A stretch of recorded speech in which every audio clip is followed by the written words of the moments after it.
Joe Healy with D1 Baseball here, and I am happy to be joined by Arkansas head baseball coach Dave Van Horn ahead of his team's time in the Shriners Children's College Showdown, where the Razorbacks will take on Oklahoma State, TCU, and Texas Tech.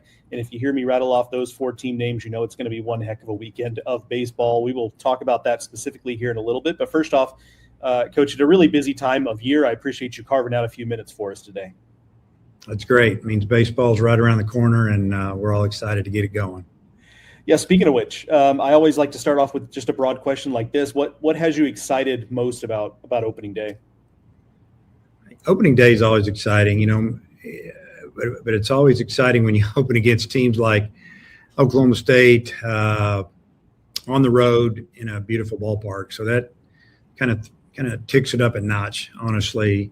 I know our fan base, they really show up in Arlington. They're excited about it. And I know that our guys, when they walk out on the field after that second game of the day's over and they see our crowd and hear our crowd, it'll be something special. Yeah, always is. That little bit of Fayetteville South in that building. Always a fun atmosphere when your team is there. I'd like to talk specifically about your team a little bit. One name that fans, certainly your fans, are very well aware of, but fans of other teams should know about is Ryder Helfrich. I heard a lot of really positive things about his fall and lead up to this season. What can you tell us about the strides that he's made and the expectations for him ahead of this season? Yeah, one thing, coaching, you want to win a lot of games, but it's awesome to see kids get better. And that's our job, is to help them develop and get better, the physical side and the mental side. And Ryder has continued to get better. When he walked in as a freshman, athletic catcher, good arm, kind of sprayed it a little bit on his throws, bad speed, but couldn't put it all together. But then we could start seeing it more in the spring of his freshman year. And then summer ball, went out, had a good summer and stayed all summer in the Cape and did a great job. Came back in the fall of his sophomore year and had a tremendous fall. We could really see the development, the leadership coming on. And then the talent kicked in and had a tremendous sophomore year, hit over 300, hit 15 homers, and he caught all the time. It's hard for a catcher to hit like that when you're just catching day in and day out. And plus, he's a runner. I mean, he can run. He can beat out a bunt, and he can steal a base, and he can play shortstop for us, honestly. I truly mean that. And then this fall, you could just see another jump. I mean, he's gotten bigger, stronger. You just start to see the future for him, really, playing a long time and probably playing the big leagues for a while, hopefully a long time. Stays healthy. I truly believe that.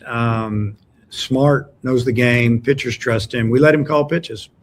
He studies them with our coaches. The hitters' tendencies, he knows them. And our guys don't really shake him off much. Now, he gets a little help from us every now and then, or we need to give him some advice, or he'll look over, we'll talk to him, whatever. But just the development is through the roof, in my opinion, that I feel like he's made himself into one of the top players in the Southeastern Conference. I'm curious to ask you about your outfield because, again, you lost all three of your starting outfielders from a season ago. Just what has that competition been like throughout the practice periods ahead of the season? Yeah, I think this is, third year or fourth year in a row we've lost all three to the draft and graduation. And I think they've all either been a senior. I mean, most of them were juniors that signed, and even a couple seniors that signed. So we knew they were going to be gone, but that's a good thing. We just know that every year hopefully we got a guy or two in a program that can take a spot or two, and maybe we can go get one. Or maybe we bring one in out of high school. You never know how that's going to go, but it's gone good. The competition has been good.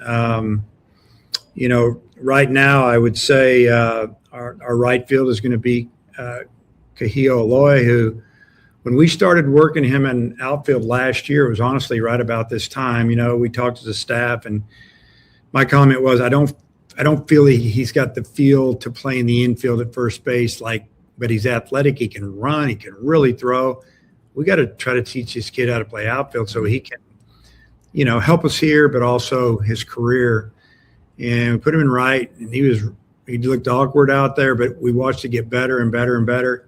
Summer ball got better, and then this fall, Now he looks like a guy that's played outfield a lot. He's got a plus arm out there. Center field, we were hoping that we could get Mike Anu to not sign, and he didn't. He had a great summer in the Cape. I think he was MVP of the league, and that's not easy to do. A lot of good players out there, and he brings a combination of speed. He's got power. He can steal a base. He can lay down a bunt. Top of the order type hitter for me. And he plays a really good center field, and he's fearless out there, and he can really throw.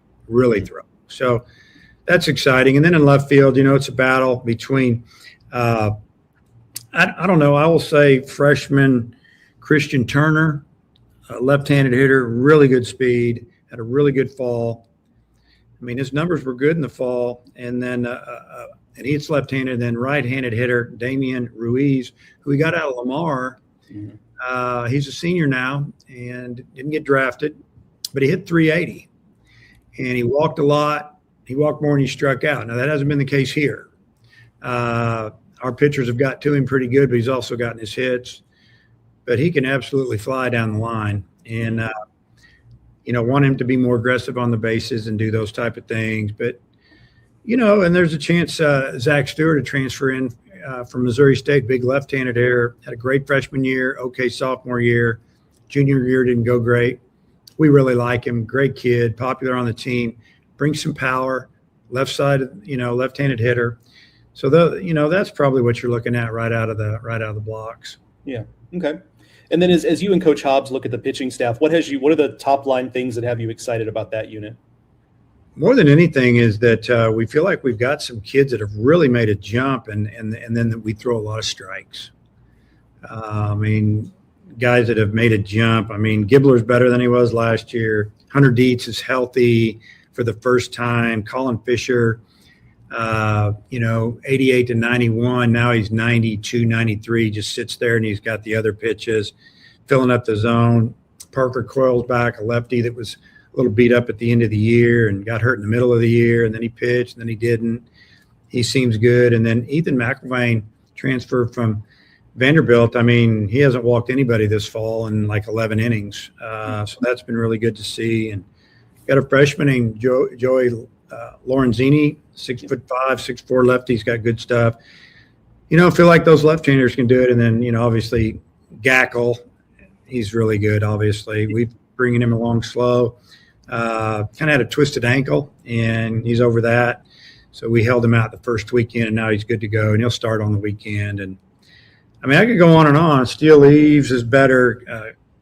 Cooper Dossett, you guys don't know much about him, but been banged up since he walked in the door, and he's throwing the ball in the upper 90s, and he's pretty fearless. DeCramer came in here from Oregon State. Jackson Kircher, a transfer from Oklahoma, who's an Arkansas kid that we let kind of get away. He wanted to hit and do things, and I think he had the reputation of being more of a thrower. Now he's got a breaking ball, and he's been pitching really well. Slider, they can throw in strikes, and he's learned how to hold runners. And a couple of freshmen too, Mark Brissy and Peyton Lee. They've been really good. So we're excited. I think everybody I mentioned will probably pitch this weekend. Okay. Last thing for you, and we'll get you out of here. By the way, we have 4 games. We're going to stay and play Monday, so that's how maybe some of those guys will get on. Okay. Yeah. Got it. Well, and I was about to ask my last thing for you. I think this is probably kind of related is, what keeps you coming back? Your program has been as involved in these tournaments in Arlington as any other. So what keeps you coming back, and what makes you want to play more games there than even just on the weekend? Yeah. So what keeps us coming back is I love the tournament. I like everything about it. First off, it's run very professionally. Everything's smooth. The surface is amazing. Even the practice on Thursday, they don't make you feel like you're tearing up the big league field and roping everything off, and you just make you feel comfortable, like they want you to be there. So that's a great thing. And the competition's amazing. The weather's good in there every time. It's about 72 degrees. We love that. And then just the surroundings, you have restaurants and hotels, and, when the weather's really nice, you have a lot of people running around. There's a good buzz there, and our fans love it. They flock to it. They plan their schedule around it. They always want to know, hey, next year in 2027, when do you go? and they know that we're going to head that way, because we made the comment. I've made the comment many a time that I will come down there anytime they want us to come down there. Just give us a year or two advance notice, and we'll be there. Yeah. Yeah, and certainly looking forward to seeing your team in this competition again. Great tournaments every single weekend. They put this thing on, but certainly none better than the opening weekend stuff, just given the excitement that is opening day. Dave Van Horn, head coach, Arkansas Razorbacks, I appreciate you joining us today, and good luck this spring. Okay, thanks a lot.